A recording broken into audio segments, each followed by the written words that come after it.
सामान्य रूपेण दर्शनस्य अर्थम् अवगच्छन्तु। दृश्यते ज्ञायते इति दर्शनम्। यद् वयं पश्यामः, यद् वयं अनुभवामः अस्माकं जीवने, तदेव भवति दर्शनम् इति। दर्शनशास्त्रं मुख्यतः द्विविधं भवति। एकमस्ति आस्तिकदर्शनम्, अपरम् एकं भवति नास्तिकदर्शनम्। आस्तिकदर्शनं नाम किम्? ये खलु वेदेषु विश्वासं कुर्वन्ति, ये खलु देवेषु आस्थां स्थापयन्ति, उपनिषद्वाक्यं स्वीकुर्वन्ति, पुनश्च तेव भवन्ति एव आस्तिकदार्शनिकाः। येषां विश्वास वेदेषु नास्ति, येषां विश्वास देवेषु आस्था नास्ति, तेषाम् आस्था देवेषु नास्ति, ये उपनिषद्वाक्यं न स्वीकुर्वन्ति, तेव वर्तन्ते एव नास्तिकदार्शनिकाः। भारतीय दर्शनशास्त्रम् एवं प्रकारेण द्विविधं भवति। एकम् आस्तिकम्, अन्यम् एकं नास्तिकम्। नास्तिकाः वेदनिन्दकाः इत्यपि वाक्यं प्रसिद्धं भवति एव। ये नास्तिकाः भवन्ति ते के भवन्ति? एव वेदनिन्दकाः भवन्ति। वेदं ते निन्दां कुर्वन्ति। किन्तु प्रमुखरूपेण पश्यामः चेत् आस्तिकदार्शनिकाः वेदेषु विश्वासं कुर्वन्ति, धर्मशास्त्रेषु विश्वासं कुर्वन्ति, उपनिषद्वाक्यं स्वीकुर्वन्ति, अतः ते भवन्ति आस्तिकदार्शनिकाः। आस्तिकदर्शनं यदि वयं पश्यामः, आस्तिकदर्शनं षड्सु भागेषु विभक्ताः सन्ति एव। प्रारम्भिकसमये साङ्ख्य, योगः, न्यायः, वैशेषिकः, मीमांसा, वेदान्त, एवं प्रकारेण आस्तिकदर्शनं षड्सु भागेषु विभक्ताः सन्ति। तद्वदेव नास्तिकदर्शनमपि त्रिषु भागेषु विभक्तः। एकमस्ति चार्वाकदर्शनं, जैनदर्शनम्, अन्ते बौद्धदर्शनम्, एवं प्रकारेण त्रिषु भागेषु विभक्तः। तत्रापि बौद्धदर्शनस्य अपि क्रमानुसारेण भागत्रयमपि भवति। केचन दार्शनिकाः वदन्ति यत् बौद्धदर्शनमपि षड्सु भागेषु विभक्तः, किन्तु मूलरूपेण पश्यामः चेदपि बौद्धदर्शनमपि त्रिषु नाम एकमेव भवति, तस्य भागत्रयं भवति इति वक्तुं शक्नुमः एव। सम्प्रति प्रारम्भं कुर्मः आस्तिकदर्शनानां सम्पर्के जानीमः। ततः पूर्वम् अत्यन्तं महत्त्वपूर्णं भवति दार्शनिकः पुनः दर्शनं, तस्य दर्शनस्य प्रवर्तक आचार्यकः, तस्मिन् विषये ज्ञातव्यमेव। प्रारम्भिकसमये अस्ति साङ्ख्यदर्शनं। साङ्ख्यदर्शनस्य प्रवर्तक आचार्यः भवति महर्षि कपिलः एव। महर्षि कपिलः भवति साङ्ख्यदर्शनस्य प्रवर्तक आचार्यः। तद्वदेव योगदर्शनस्य प्रवर्तकाचार्य महर्षि पतञ्जलि, न्यायदर्शनस्य प्रवर्तकाचार्य महर्षि गौतमः, एतस्य अन्य नाम अपि अक्षपाद गौतमः इत्यपि भवति एव। तथा वैशेषिकदर्शनस्य प्रवर्तक आचार्य भवति महर्षि कणादः एव। मीमांसा दर्शनः, एतस्य दर्शनस्य अन्य एकं नामापि भवति पूर्वमीमांसा इति। एतस्य दर्शनस्य प्रवर्तक आचार्य भवति महर्षि जैमिनी इति। तथैव वेदांत दर्शनस्य अन्य नाम भवति, वेदांत दर्शनस्य अन्य नाम भवति उत्तरमीमांसा। एतस्य दर्शनशास्त्रस्य प्रवर्तक आचार्य भवति महर्षि वादरायण। वादरायण महोदयस्य भिन्न भिन्न नाम अस्ति एव। कृष्णद्वैपायन इति अस्ति, पुनश्च तदुपरान्त वेदव्यास अपि भवति। भिन्नरूपेण अस्ति। एतेषां दर्शनानां सम्पर्के यदा वयं चर्चां कुर्मः तस्मिन् समये एव एतेषु विषयेषु चर्चां कुर्मः। इदानीं केवलं सामान्यरूपेण केवलं दर्शनं पुनश्च तस्य प्रवर्तक आचार्यविषये जानन्तु। साङ्ख्यदर्शनं महर्षि कपिलः, योगदर्शनं महर्षि पतञ्जलि, न्यायदर्शनं महर्षि गौतमः, वैशेषिकदर्शनं महर्षि कणादः, मीमांसादर्शनं महर्षि जैमिनी, वेदान्तदर्शनं महर्षि वादरायण। एवं प्रकारेण षड् आचार्याः सन्ति षड्दर्शनस्य एव, षड्दर्शनानाम्। अग्रे पश्यन्तु, प्रारम्भिकसमये चर्चां कुर्मः। इदानीं साङ्ख्यदर्शनविषये एव अवगच्छामः। किं नाम साङ्ख्य? साङ्ख्यदर्शनं, साङ्ख्यदर्शनस्य प्रवर्तकाचार्यः महर्षि कपिलः एव। इमे महाभागाः एव वर्तन्ते एव महर्षि कपिलः एव। साङ्ख्य इति शब्दस्य अर्थं भवति संख्यात्मक। एतदपि अवगच्छन्तु। साङ्ख्य इति शब्दस्य को अर्थः अत्र? संख्यात्मक इति एतस्य अर्थं भवति एव। एतस्य आचार्यः भवति महर्षि कपिलमुनिः इति। उपनिषत्कालिकः एव नाम महर्षिः आसीत्। उपनिषत्काले एव महोदयः एव साङ्ख्यदर्शनस्य रचनां कुर्वन्ति। उपनिषत्कालिकः एव मुनिः आसीत्। पुराणानुसारं कपिलं यदि वयं पश्यामः अग्नेः आधारभूतः भवन्ति इति। पुराणानां यदि चर्चां कुर्मः तस्मिन् पुराणे एव महर्षि कपिलं ते अग्नेः एव आधारभूतः, अग्ने एव कश्चन रूपः इति महर्षि कपिलं ते वदन्ति। साङ्ख्यदर्शनं नाम अनुगुणम् एव साङ्ख्यदर्शनं दृष्ट्वा एव परवर्ती समये एव साङ्ख्यकारिका इति ग्रन्थस्य रचनां करोति कः? ईश्वरकृष्णः इति। ईश्वरकृष्णः साङ्ख्यकारिकायाः रचनां करोति एव। एतस्य अन्य नाम अपि साङ्ख्यसप्ततिः अपि भवति। साङ्ख्यकारिकायाः अन्य नाम साङ्ख्यसप्ततिः अपि वदन्तः सन्ति जनाः। ईश्वरकृष्णः निरीश्वरं साङ्ख्य प्रवृत्तम्, ईश्वरकृष्णतः निरीश्वर साङ्ख्य प्रवृत्तम् इति वाक्यमपि प्रसिद्धं भवति एव। साङ्ख्यदर्शने नाम प्रत्यक्ष अनुमान शाब्द एवं प्रकार प्रमाणत्रयम् एव ते स्वीकुर्वन्ति। प्रत्यक्षम्, अनुमान, शाब्दः एतत् सिद्धान्तत्रयं ते स्वीकुर्वन्ति। नाम समग्र संसारे प्रत्यक्षरूपेण विषयाः उपलब्धाः सन्ति, अनेकेषु स्थानेषु अनुमानं वयं कुर्मः, केचन विषयाः सन्ति ये खलु प्रत्यक्षरूपाणि सन्ति। यथा भवन्तः विद्यालये स्थित्वा विद्यालयस्य अनुभवं कुर्वन्ति, तद् भवति प्रत्यक्षम्। अनुमानं कुर्वन्ति, रेल् यानं कुत्रचित् गच्छति, तत्र पो पो इति शब्दम् आगच्छति, तत् शब्दं दृष्ट्वा भवन्तः चिन्तनं कुर्वन्ति अथवा अनुमानं कुर्वन्ति, हा तद् यत्र यानं गच्छति इति, एवं प्रकारेण भवति। परवर्ती शब्द इति भवति शब्दं श्रुत्वा, कदाचित् रात्रिकाले अस्ति, भवन्तः एकाकी एव कस्मिन् मार्गे गच्छति, तस्मिन् स्थाने कश्चन कुक्कुरः भुक्कति, तदा भवन्तः तस्य शब्दं श्रुत्वा अवगच्छन्ति चेत् अयं कदाचित् कुक्कुरः भवितुम् अर्हति इति। कदाचित् सः अन्य कः अपि पशु भवितुम् अर्हति एव, शृगालः अपि भवितुम् अर्हति, कश्चन जनः अपि कर्तुम् अर्हति, किन्तु मूलरूपेण तस्य शब्दं श्रुत्वा एव वयं चिन्तयामः यद् स एकः कुक्कुरः इति। अतः वक्तुं शक्नुमः एव एतस्य नाम सिद्धान्तत्रयं भवति। प्रारम्भिकसमये प्रत्यक्षम्, अनुमानं, शाब्दः इति सिद्धान्तः। अत्र ये सिद्धान्ताः सन्ति ते सिद्धान्ताः मुख्यतः कठोपनिषदात्, छान्दोग्योपनिषदात्, श्वेत उपनिषदात् एव गृहीताः सन्ति। नाम सांख्यदर्शने ये केऽपि सिद्धान्ताः वर्तन्ते ते सिद्धान्ताः कुतः गृहीताः सन्ति? कठोपनिषदात्, छान्दोग्योपनिषदात्, श्वेत उपनिषदात् एव गृहीताः सन्ति एव। तथैव एतस्य चीनभाषया अपि अनुवादः अपि वर्तते समाजे एतस्य चीनभाषा, चीनदेशे एतस्य प्रभावः आसीत्, अतः एतस्य दर्शनस्य अन्यनाम भवति सुवर्णसप्ततिः इति। एतत् चीनदेशे एव एतस्य प्रकाशनं भवति, तत्रैव जनाः चीनदेशे एव साङ्ख्यसप्ततिः अथवा सुवर्णसप्ततिः नाम्ना एव एतत् शास्त्रं पठन्ति। तत्रैव साङ्ख्यमतेन 13 कारणानि सन्ति। साङ्ख्यदर्शनानुसारं कति कारणानि सन्ति? 13 कारणानि सन्ति। कदाचित् परीक्षासु प्रश्नः भवितुम् अर्हन्ति, कति कारणानि सन्ति इत्युक्ते 13 कारणानि सन्ति एव। अत्र 25 तत्त्वानां विषये एव उल्लेखः भवति। साङ्ख्यदर्शने 25 तत्त्वानां विषये अत्र उल्लेखः भवति। प्रकृति, प्रारम्भिकसमये कः अस्ति? प्रकृति भवति। महान् अस्ति, अहङ्कारः, शब्द, स्पर्श, रूप, रस, गन्ध, 5 तन्मात्राणि, मनः, 5 ज्ञानेन्द्रियाणि, 5 कर्मेन्द्रियाणि, 5 महाभूतानि, पुरुषः। एवं प्रकारेण 25 तत्त्वानि यत्र सन्निहितानि सन्ति इति तेषां मतं भवत्येव। एकवारम् एतदपि जानीमः, 5 तन्मात्राणि इत्युक्ते शब्द, स्पर्श, रूप, रस, गन्ध, एते 5 तन्मात्राणि भवन्ति। 5 ज्ञानेन्द्रियाणि इत्युक्ते श्रोतं, त्वक्, चक्षु, रसनां, घ्राण च, एते 5 अस्माकं ज्ञानेन्द्रियाणि भवन्ति। परवर्ती समये अस्ति 5 कर्मेन्द्रियाणि। 5 कर्मेन्द्रियाणि भवति वाक्, पाणि, पादौ, वायुः, उपस्था, एते भवन्ति अस्माकं 5 कर्म इन्द्रियाणि। तथैव अत्र अपि किञ्चित् ध्यानं दद्मः। एतत् किं भवति, अत्यन्तं महत्त्वपूर्णं भवति एव।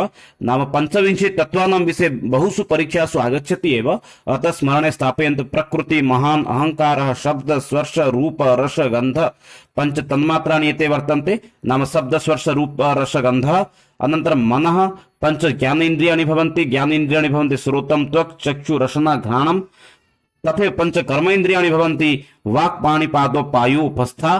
तथैव 5 महाभूतानि भूमि, जल, वायु, अग्नि, आकाशः, एते 5 महाभूतानि भवन्ति। पुनश्च पुरुषः, एते सर्वे एव 25 तत्त्वानि भवन्ति एव। तदुपरान्तं भवन्तः पश्यन्तु, प्रकृति तेषां मतं भवति यद् प्रकृति अस्ति सा त्रिगुणात्मिका अस्ति। प्रकृति कति गुणात्मिका भवति? त्रिगुणात्मिका भवति। सत्वं लघु प्रकाशनं भवति। सत्वं यत् सत्यं भवति तद् किं भवति? लघु प्रकाशनं भवति। रजः उपष्टम्बकं चलं च। पुनश्च तमः विषाद स्वरूपं ज्ञान आवरणम् आत्मकम् एव भवति एव। एतदेव आसीत् सांख्यदर्शनस्य सामान्य परिचयः। अग्रे पुनश्च पश्यामः, अन्तःकरणानि त्रिविधानि, पुनश्च बाह्यकरणानि अपि त्रिविधानि भवन्ति। अत्र वदति सः, अन्तःकरणानि त्रिविधानि भवन्ति, बाह्यकरणानि अपि त्रिविधानि भवन्ति। बुद्धेः अपि 8 भेदाः सन्ति। यद् बुद्धिः भवति तस्यापि 8 भेदाः सन्ति। यथा धर्मः, अधर्मः, ज्ञानम्, अज्ञानम्, ऐश्वर्यम्, अनैश्वर्यं, वैराग्यम्, अवैराग्यम्, एवं प्रकारेण 8 बुद्धेः अपि 8 भेदाः सन्ति। पुनश्च वदामि, धर्म अधर्मः, ज्ञानम् अज्ञानम्, ऐश्वर्यम् अन्वैश्वर्यम्, वैराग्यम् अवैराग्यम्, एवं प्रकारेण बुद्धेः अपि 8 भेदाः भवन्ति एव। सांख्यदर्शने यदि पश्यामः चेत् तत्र पुरुषं ते प्रधानम् इति वदन्ति। सांख्यकारिकाणां मतं भवति, सांख्यदार्शनिकस्य मतं भवति, यत्र सांख्यदर्शने प्रधानं कः भवति, पुरुष एव प्रधानः भवति। जगत् उत्पादिका प्रकृति, जगदस्य संसारस्य उत्पादिका कः भवति, प्रकृति भवति। प्रकृति एव संसारस्य सृष्टिं करोति। आद्यं भवति संसारस्य प्रकृति इति तेषां मतं भवति एव। प्रकृति पुरुषयोः संयोगेनैव सृष्टिः भवति। प्रकृति अस्ति पुनश्च पुरुष अस्ति, एतयोः मेलनेनैव सृष्टिः अग्रे गच्छति इति तेषां मतं भवति। सांख्यदार्शनिकानां मतं भवति पुरुषः एव किम् अस्ति, प्रधानं भवति। प्रकृति किं भवति, संसारस्य सृष्टिं करोति। यदा पुरुषो एतयोः मेलनं भवति तदा समग्र सृष्टिः एव अग्रे गच्छति एव। एतदासीत् सांख्यदर्शनं। पुनरेकवारं वदामि, सांख्यदर्शनस्य सामान्य परिचयं कारयामि। सांख्यदर्शनस्य रचनाकारः भवति कपिलमुनिः, पुनश्च सांख्यकारिकायाः रचनाकारः भवति ईश्वरकृष्णः। अत्र ये सिद्धान्तः गृहीताः सन्ति ते वर्तन्ते कठोपनिषदात्, छान्दोग्योपनिषदात्, पुनश्च श्वेताश्वेत उपनिषदात् एव गृहीताः सन्ति। 25 तत्त्वानि सन्ति, यथा प्रकृति, महान्, अहङ्कारः, शब्द, स्पर्श, रूप, रस, गन्ध, मनः, पंच ज्ञानेन्द्रियाणि, पंच कर्मेन्द्रियाणि, पंच महाभूतानि, पुरुष एते एव। प्रकृति त्रिगुणात्मिका भवति। पुनश्च अग्रे स वदति यत् प्रकृति पुरुषयोः एतयोः मेलनेनैव सृष्टिः एव गच्छति इति। सम्प्रति वयं महर्षि पतञ्जलिना कृतं योगदर्शनविषये चर्चां कुर्मः। इमे महाभागाः भवन्ति। महर्षि पतञ्जलि कृतं योगदर्शनविषये चर्चां कुर्मः एव। योगदर्शनस्य आदि प्रवक्ता भवति हिरण्यगर्भः। यथा वयं पश्यामः योगदर्शनस्य प्रवर्तकः नाम आदि प्रवक्ता कः भवति, हिरण्यगर्भः एव भवति एव। परवर्ती समये महर्षि पतञ्जलि एतस्य सूत्रकारः भवति। एतं सूत्ररूपेण व्याख्यां करोति योगदर्शने। भाष्यकारः यदि पश्यामः चेत् एतस्य योगदर्शनस्य भाष्यकारः भवति महर्षि व्यासदेवः एव। अत्र त्रीणि प्रमाणानि सन्ति। एकं भवति प्रत्यक्षम्, अनुमानम्, आगमः। इत्युक्ते प्रत्यक्षं यद् वयम् अनुभवामः तदेव भवति प्रत्यक्षम्। अनुमानविषये पूर्वमेव उक्तवान्। आगमः इत्युक्ते यद् आगच्छति। अत्र त्रीणि प्रमाणानि सन्ति। एकम् अस्ति प्रत्यक्षम्, अनुमानम्, आगमः इति। तदुपरान्त अत्र चत्वारः पादाः सन्ति। एकमस्ति समाधिपादः, साधना, विभूतिपादः, कैवल्यपादः। एवं प्रकारेण अत्रापि चत्वारः पादाः अपि अत्र वर्तन्ते एव। योग नाम किम् एतदपि ज्ञातव्यम्। योग नाम चित्तबुद्धि निरोधः। चित्तबुद्धि इत्युक्ते योगं यदि कुर्मः चेत् अस्माकं चित्त इत्युक्ते मनः वृत्ति निरोधः भवति। अस्माकं मनः सर्वदा किं भवति, चञ्चलः भवति, अस्माकम् आयताधीनः भवति एव। पुनश्च रोगनिरोधः अपि भवति। योगेन चित्त वृत्ति निरोधः भवति इति योगदार्शनिकानां मतं भवति एव। चित्तमपि पश्यामः चेत् चित्तम् इत्युक्ते मनं। चित्तं किं भवति, त्रिप्रकारकं भवति। प्रख्याशीलं, प्रवृत्तिशीलं, स्थितिलम् इति। एवं प्रकारेण चित्तं किं भवति, त्रिप्रकारं भवति। चित्तस्य पञ्चभूमयः सन्ति। एकमस्ति क्षिप्तं, मूढं, विक्षिप्तं, एकाग्रं, निरुद्धम्। एवं प्रकारेण चित्तस्यपि पञ्चभूमयः सन्ति एव। तथैव चित्तस्य पञ्चवृत्तयः सन्ति। प्रमाणं, विपर्यय, विकल्प, निद्रा, स्मृति। एवं प्रकारेण चित्तस्य अपि पञ्चवृत्तयः अपि वर्तन्ते एव। तथैव चित्तस्य पञ्चक्लेशः सन्ति। अविद्या, अस्मिता, रागः, द्वेषः, अभिमानः। पंचक्लेशाः भवन्ति। अविद्या, अस्मिता, राग, द्वेष, अभिनिवेशः।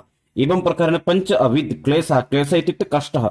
चित्त कथं कष्टं प्राप्नोति, यदि सः विद्यां न अधीतवान्, यदि सः स्वस्य अस्मितां यदि न प्राप्नोति, रागमध्ये यदि तिष्ठति, न क्रोधितः भवति, द्वेषः करोति, पुनश्च अभिनिवेशः यदि करोति चेत् सः किं भवति, पंच चित्त अस्माकं किं भवति, क्लेशम् अनुभवति एव।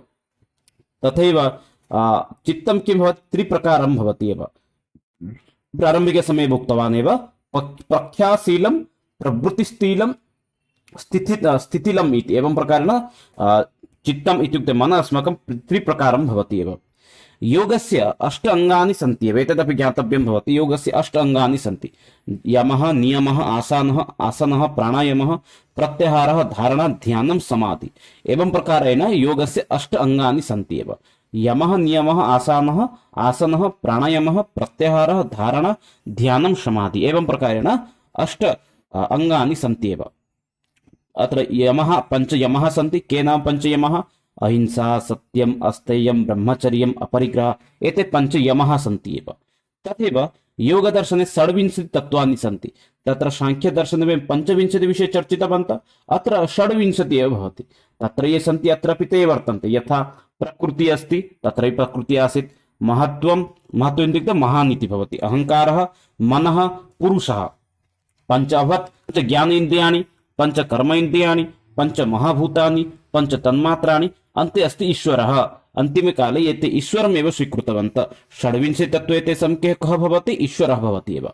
अतः अत्र कति तत्त्वानि सन्ति? षड्विंशति तत्त्वानि सन्ति।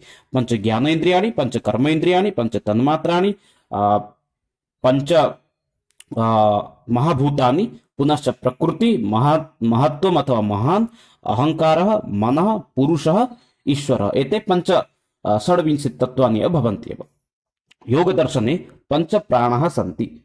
के च ते? प्राणः, अपानः, उदानः, व्यानः, व्यामानः, समानः, क्षम्यतां समानः। एवं प्रकारेण योगदर्शने पञ्च प्राणाः एव सन्ति। पुनरेकवारं वदामि, प्राणः, अपानः, उदानः, व्यानः, समानः। एवं प्रकारेण पञ्च प्राणाः अपि अत्र वर्तन्ते एव।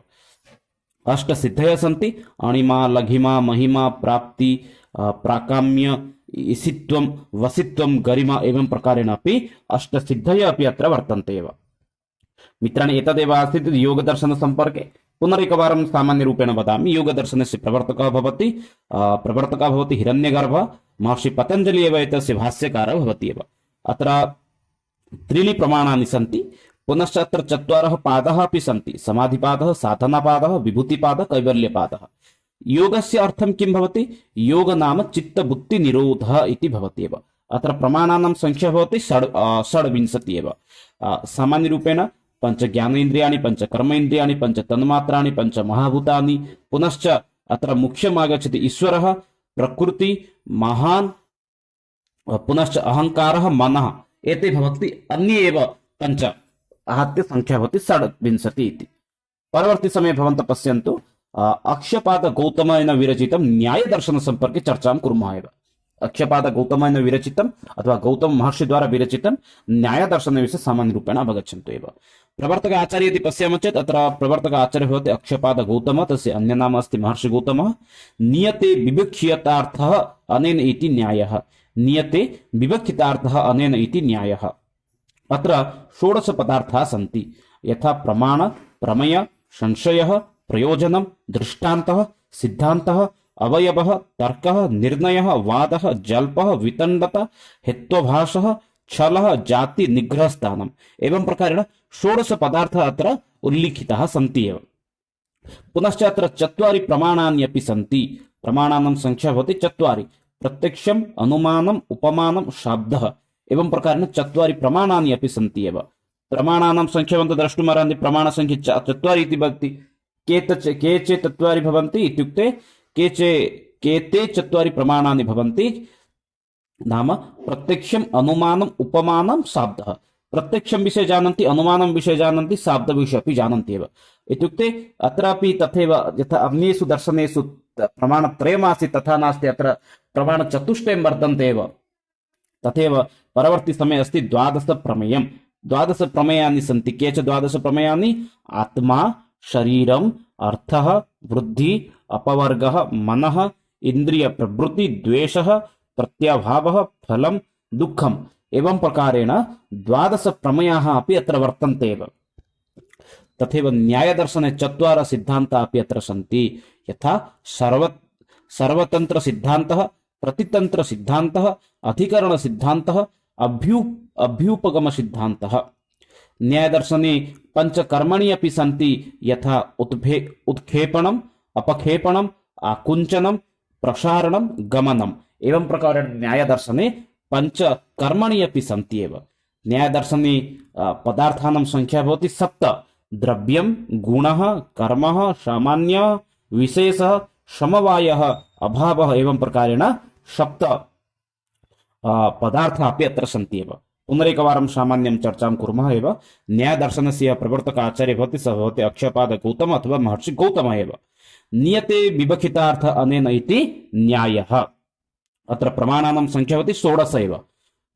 अत्र पदार्थाः भवन्ति 16 पदार्थाः। प्रमाण 4, प्रमेय 12, संशयः प्रयोजन दृष्टान्त चत्वारः सिद्धः अवयवः तर्कः निर्णयः वादः जल्पः वितण्डता हेत्वाभाषे पञ्च भवन्ति छलः त्रयं भवति जाति निग्रहस्थानम् एवं प्रकारेण अत्र षोडश पदार्थाः सन्ति चत्वारि प्रमाणानि भवन्ति प्रत्यक्षम् अनुमानम् उपमानं शाब्दम् एवं प्रकारेण चत्वारि प्रमाणानि अपि भवन्ति एव साम्प्रतिकसमये चर्चां कुर्मः अग्रे पुनश्च परवर्ती दर्शनं भवति महर्षि कणाद द्वारा विरचितं वैशेषिक दर्शनम् इति महर्षि कणादेन विरचितं वैशेषिक दर्शन विषये एव साम्प्रतिकसमये चर्चां कुर्मः एव दर्शनम् इदं सामान्यतया किं भवति सर्वेभ्यः दर्शनेभ्यः विशेषतम् आवहति यथा अन्यदर्शनानि सन्ति तथा एतद् दर्शनं नास्ति एतद् दर्शनम् अन्यदर्शनानाम् अपेक्षया किञ्चित् स्वतन्त्रतां ग्रहणं करोति अतः एतत् किम् उच्यते वैशेषिकदर्शनम् इति उच्यते एव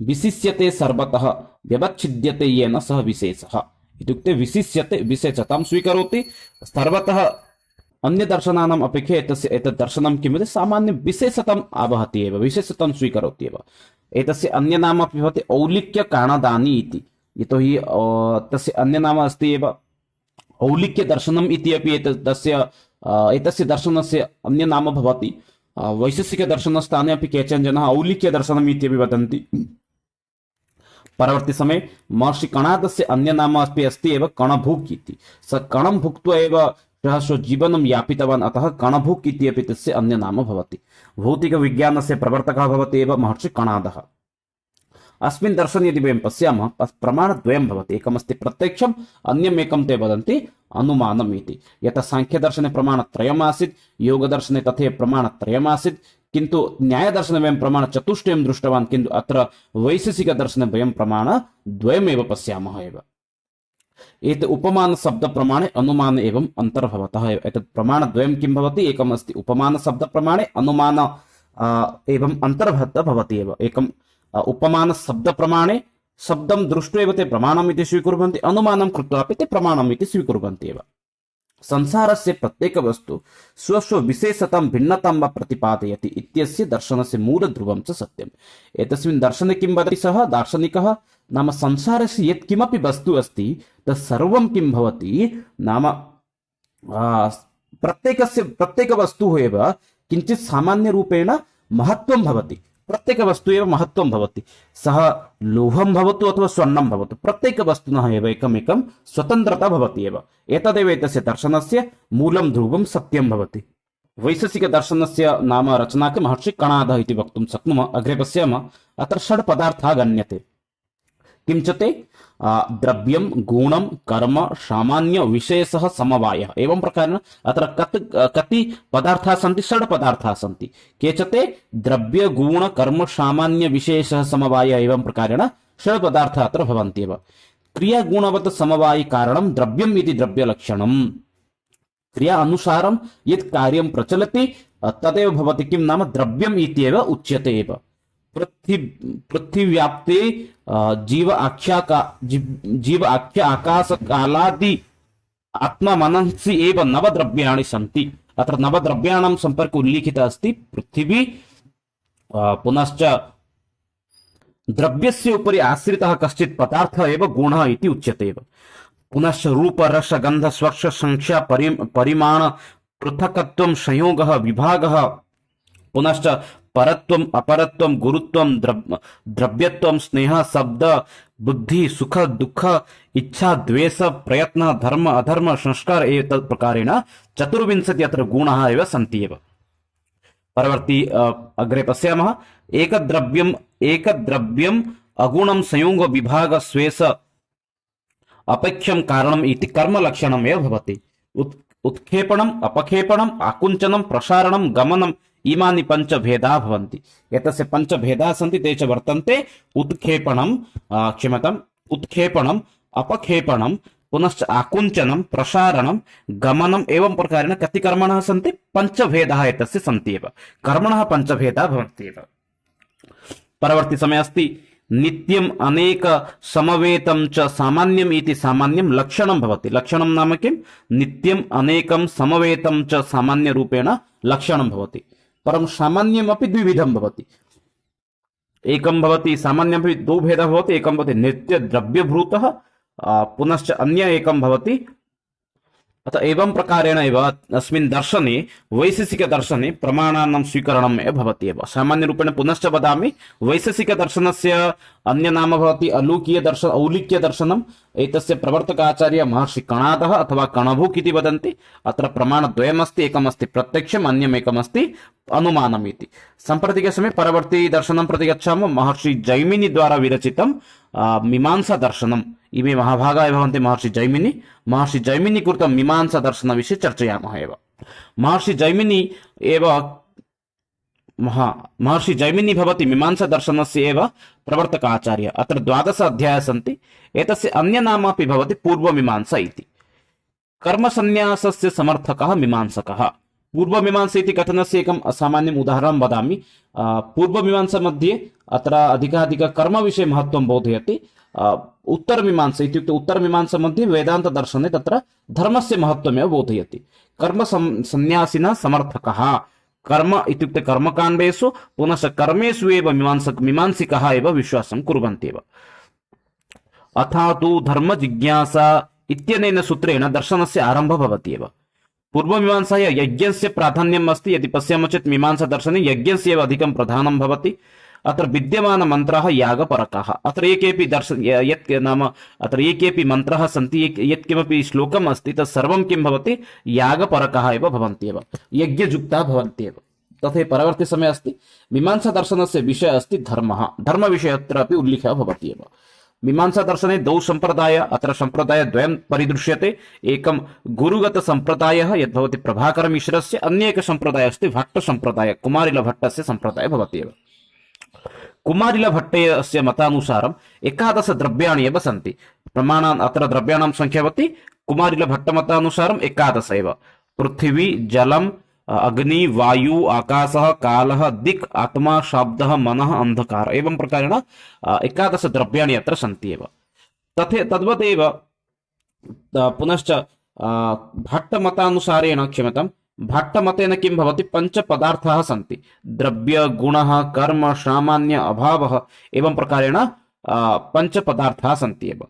प्रभाकरमित्रमतानुसारेण किं भवति, 9 द्रव्याणि सन्ति। कुमारिलभट्टमहोदय 11 वदति, एषः 9 इति वदति।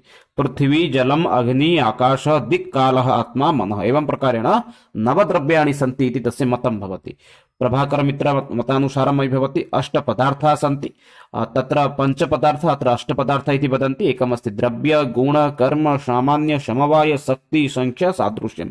एवं प्रकारेण 8 पदार्थाः इति अत्र मतं भवति एव। साम्प्रतिकसमये ब्रह्मसूत्रम् इत्युक्ते वेदान्तदर्शनविषये चर्चां कुर्मः। एतस्य भिन्न नाम अस्ति। वेदान्तसूत्रम् अस्ति, वेदान्तदर्शनं भवति, अथवा उत्तरमीमांसा अपि एतस्य दर्शनस्य नाम भवति एव। एतस्य दर्शनस्य प्रवर्तक आचार्य भवति महर्षि वादरायणः, अथवा तस्य अन्य नाम अपि भवति कृष्णद्वैपायन व्यासः इति।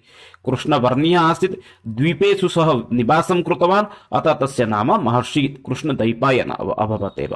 वेदानां सः व्यासरूपेण एव रचनां कृतवान्, अतः वेदव्यासः अपि तस्य अन्य नाम अपि भवति एव। वेदान्तदर्शनं 3 भागेषु विभक्तः भवति। एकमस्ति द्वैतवेदान्त, यस्य आचार्यः भवति मध्वाचार्यः। अद्वैतवेदान्त, यस्य आचार्यः भवति शङ्कराचार्यः। विशिष्टद्वैतवेदान्त, यस्य आचार्यः भवति रामानुजाचार्यः एव।